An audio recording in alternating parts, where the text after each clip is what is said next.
بسم اللہ الرحمن الرحیم۔ عزیز طلباء، امید ہے آپ سب بخیریت ہوں گے۔ اللہ تعالیٰ آپ سب کو اپنے حفظ و امان میں رکھے۔ عزیز طلباء، آج کا سبق ہے ہمارا تشدید کے بارے میں۔ تشدید کیا ہے؟ آپ نے دیکھا ہوگا عموماً 3 ڈنڈے اوپر کو بنے ہوتے ہیں، جس طرح انگلش میں W ہوتا ہے، اسی ٹائپ کا۔ اس کو تشدید کہا جاتا ہے۔ جس حرف کے اوپر یہ آئے اس حرف کو مشدد کہا جاتا ہے، یعنی تشدید والا۔ اب اس میں کچھ بنیادی چیزیں ہیں، وہ ذہن نشین رکھ لیجئے۔ آگے جیسے ہم سبق کی پریکٹس کریں گے، جو مزید چیزیں اس کے اندر آئیں گی وہ میں آپ کو ساتھ ساتھ بتاتا رہوں گا۔ سب سے پہلی چیز تو یہ یاد رکھیں کہ اس میں اور جزم میں بنیادی فرق یہ ہے کہ جزم جب ہم پڑھتے ہیں، جب کسی حرف کو ہم ساکن کرتے ہیں تو وہاں پہ ہم مثال کے طور پہ حمزہ با زبر اب، یہاں با پہ ہم نے روک دیا خود کو، آگے نہیں چلے۔ تشدید کا کام یہ ہے کہ اس نے آگے بھی چلانا ہے۔ حمزہ با زبر اب، با زبر با، اب با۔ یہاں ایک چیز آپ نے نوٹس کی ہوگی کہ با کو جس طرح جزم میں ایک بار پڑھا جاتا تھا، یہاں ایک بار نہیں پڑھا گیا بلکہ یہاں پہ 2 مرتبہ پڑھا گیا۔ یہ بنیادی فرق ہے، اس کو ذہن نشین رکھیے۔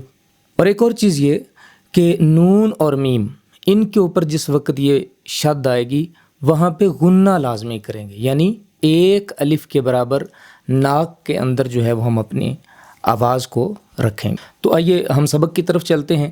سب سے پہلا حرف دیکھیے، حمزہ تا زبر ات، ات، تا زبر تا، ات تا۔ جزم میں کیا ہو رہا تھا؟ حمزہ تا زبر ات، بس رک رہا تھا وہاں پہ، لیکن یہاں کیا ہوگا؟ حمزہ تا زبر ات، تا زبر تا، آگے چلائیں گے اس کو، یعنی تا کو 2 مرتبہ بولا جائے گا۔ اسی طرح جس حرف کے اوپر بھی شد آئے گی، تشدید آئے گی، اسے ہم 2 مرتبہ پڑھیں گے۔ یہ بنیادی فرق یاد رکھیے۔ حمزہ تا زیر ات، تا زبر تا، ات تا۔ اسی طرح حمزہ تا پیش ات، تا زبر تا، ات تا۔ ایسے اطا، اطا، اطا، عزا، عزا، عزا، اذا، اذا، اذا، اضا، اضا، اضا۔ اسی طرح یہ ساری کی ساری تختی ہے، اس کو پریکٹس کیجئے۔ آگے آ جائیے، یہاں پہ ہم دیکھتے ہیں یہاں سے را با زبر رب، بازر بی، رب بی، لیکن آگے ہے یہ 2 حروف، یہاں 3 حروف ہیں۔ حمزہ را با زبر رب، با یا زیر بی، حروف مدہ آ گیا، شد بھی ادا ہو گئی اور حروف مدہ بھی، حرف مدہ بھی ادا ہو گیا۔ رب با یا زیر بی، رب بی، را با زبر رب، با زیر بی، رب بی، ہا کھڑا زیر ہی۔ اسی طرح تھوڑی سی مختلف مثالیں جو ہیں وہ ہم دیکھتے ہیں۔ اب یہاں دیکھیے، یہ ایک نئی چیز ہے۔ پہلے ہم پڑھ کے آ رہے تھے، پیچھے جتنے بھی حروف ہیں ان سارے حروف کے اوپر ایک ایک ہے، جتنے بھی، یہ پیچھے دیکھیے ایک حرف کے اوپر ہے، ایک حرف کے اوپر ہے، یہاں 2 حروف کے اوپر ہے، ذال کے اوپر بھی اور کاف کے اوپر بھی۔ تو جب 2 حروف کے اوپر شد آئے گی تو اس کو کس طرح سے پڑھیں گے؟ اس کو پڑھنے کا طریقہ یہ ہوگا، یا ذال زبر ید، ذال کاف زبر ذک۔ یز پہ رک نہیں جانا بلکہ اس کو کاف کے ساتھ ملانا ہے، کیونکہ دونوں کے اوپر تشدید ہے۔ اور تشدید کا اصول اسی طرح ہے جس طرح جزم کا، جزم بھی اکیلی نہیں پڑھی جا سکتی، اسی طرح تشدید بھی اکیلی کبھی نہیں پڑھی جائے گی۔ تشدید کو پڑھنے کے لیے بھی اس کے پچھلے حرف سے ملانا ضروری ہے، لہٰذا جس طرح یا ذال زبر ید بول رہے ہیں، اسی طرح ذال کاف زبر ذک بھی بولیں گے۔ کاف کے اوپر بھی تشدید ہے، لہٰذا پچھلا حرف اس کے ساتھ ملائیں گے۔ یذک کاف زبر قا، یذکا را پیش رو، یذکرو۔ اسی طرح دیکھیے، میم زا پیش مز، زا زبر میم زم، مزم، میم زیر می، مزم می، لام پیش لو، مزم میلو۔ ایسے ہی مد یدثرو. اب یہاں دیکھیے ایک اور چیز آ گئی.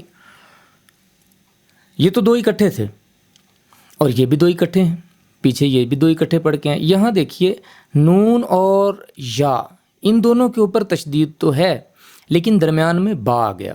اس کا ہجا کس طرح سے پڑھیں گے؟ عین زبر آ، لام نون زبر لن، علن نون زبر نا، نون زبر نا، علن. اب یہاں دیکھیے آگے جو تشدید ہے اس کے پیچھے کیا ہے؟ با. تو یہ اس کو پڑھیں گے با یا زر بی یا زر یی بی یی علن نبی یی. اسی طرح قرآن پاک میں مختلف مثالیں آئیں گی. یہاں دیکھیے ایک اور چیز نہیں آ گئی. یہ با کے اوپر بھی تشدید، تا کے اوپر بھی تشدید اور واو کے اوپر بھی. اس کو کس طرح سے پڑھیں گے؟ یا پیش یو، ہا با زیر حب، یحب، با پیش تا بت، یحب، تا واو زبر تو، واو الف زبر وا.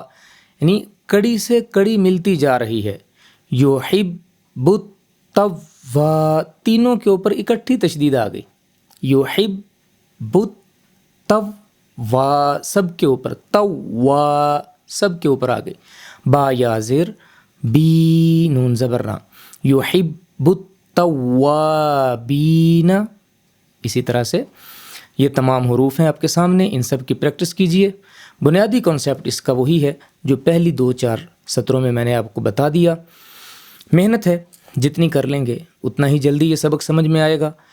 کوشش کیجئے کہ قاعدے کے اندر ہر چیز کور ہو جائے، اور انشاءاللہ جب ہم قرآن شروع کریں گے تو کچھ تھوڑی بہت جو کمیاں رہ جائیں گی وہ انشاءاللہ قرآن پاک جیسے ہی ہم شروع کریں گے اس کے اندر وہ پوری ہو جائیں گی.